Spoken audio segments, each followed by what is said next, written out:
عرب میں ایک سخی عورت رہا کرتی تھی جس کا نام ام جعفر تھا۔ وہ اللہ کے لیے لوگوں میں ایسے تقسیم کرتی تھی جسے دائیں ہاتھ سے دیتی تھی بائیں ہاتھ کو پتہ بھی نہیں چلتا تھا۔ اس طرح کی سخیہ عورت تھی۔ ایک دن یہ ایک راستے سے گزر رہی تھی، وہاں دو اندھے بیٹھے ہوئے تھے، دو نابینے بیٹھے ہوئے تھے۔ یہ دونوں صدا لگا رہے تھے۔ دونوں کی صدا یہ تھی، ایک کہتا مولا مجھے اپنے فضل و کرم سے روزی عطا کر، مولا مجھے اپنے فضل و کرم سے روزی عطا کر۔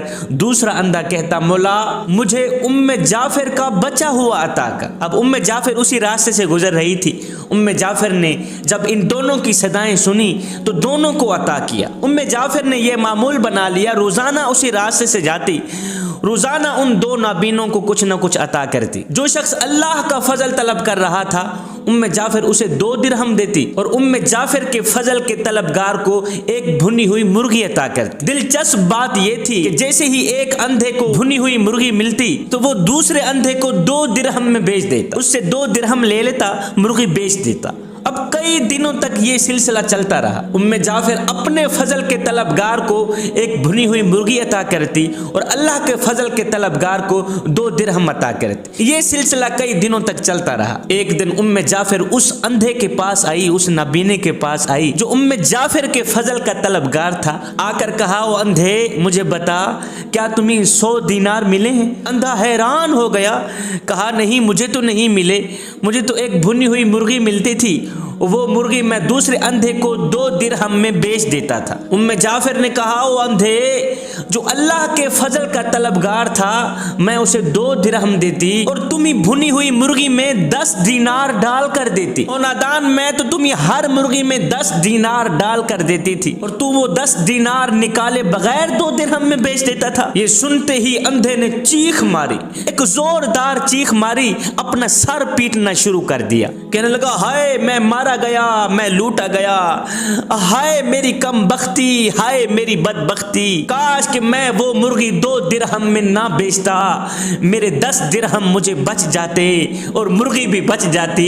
یہ سن کر ام جعفر نے کہا یقیناً اللہ کا فضل طلب کرنے والا کامیاب ہوا، اللہ کا فضل و کرم طلب کرنے والا کامیاب ہوا اور انسانوں کے فضل کا طلبگار ناکام ہوا، محروم ہوا۔ جوانوں جو اللہ کے فضل کے سوا، اللہ کے کرم کے سوا دیگر راستے تلاش کرتے ہیں انہیں دنیا میں گھاٹا ہی ملتا ہے، انہیں دنیا میں نقصان ہی نقصان ملتا ہے اور آخرت میں رسوائی نصیب ہوتی ہے۔ دنیا میں بھی تباہی، آخرت میں بھی تباہی۔ دنیا میں کم لوگ ہی ایسے ہوں گے جو فاقوں سے مر جاتے ہوں گے، جو بھوک سے مر جاتے ہوں گے، جو اپنا ایمان نہیں بیچتے ہوں گے، جو ہر وقت ہر گھڑی ہر لمحے اللہ کے فضل کے امیدوار ہوں گے۔ کتنے خوش قسمت ہوں گے وہ لوگ، کتنے خوش بخت ہوں گے وہ لوگ۔ آئے آج میری قوم کے نوجوان کو جب تھوڑی سی پریشانی آتی ہے تو نمبردار کی چوکھٹ پہ بیٹھا نظر آتا ہے۔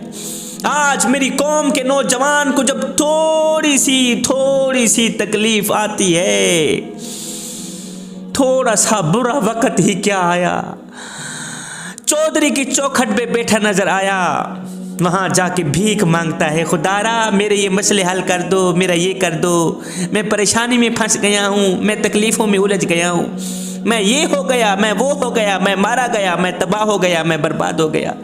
ہیو نادان تجھے چودھری کی چوکھٹ تو نظر آئی اور تجھے نمبردار کی چوکھٹ تو نظر آئی، تو اتنا نابینا ہو گیا، تو اندھا ہو گیا، تیری آنکھیں نہیں ہیں، تجھے مالک کی چوکھٹ کیوں نہ نظر آئے، تجھے مالک کا دروازہ کیوں نہ نظر آئے۔ کعبے کی دہلیز پہ بیٹھا ہوا ایک شخص رو کے کہہ رہا تھا مالک بچے بھوکے ہیں، میں بھوکا ہوں، اپنے فضل و کرم کا صدقہ مجھے کچھ عطا کر۔ ایک شخص قریب سے گزرا، اس شخص کا رونا دیکھ کر، آنکھوں سے نکلے آنسو دیکھ کر 100 درہم جیب سے نکالا، اس مانگنے والے شخص کو دے دیا۔ اتنی سی تھیلی بھری ہوئی تھی، یہ لے جا خود بھی کھا اپنے بچوں کو بھی کھلا۔ اس غریب شخص نے وہ تھیلی لے کر جھٹک دی، یہ کہتے ہوئے اس کی تھیلی جھٹک دی، کہا اگر تجھ سے مانگنا ہوتا تو اللہ کی چوکھٹ پر بھی نہ آتا، اگر مخلوق سے مانگنا ہوتا تو مالک کے دروازے پہ کیوں آتا۔ ایو نادان تجھے چودھریوں کا دروازہ تو نظر آیا، تجھے نظر نہیں آیا تو کریم رب کا دروازہ نظر نہیں آیا، جہاں ایک بار آتا ہے کوئی مالا مال بن کے جاتا ہے۔ نہ بندے نہ،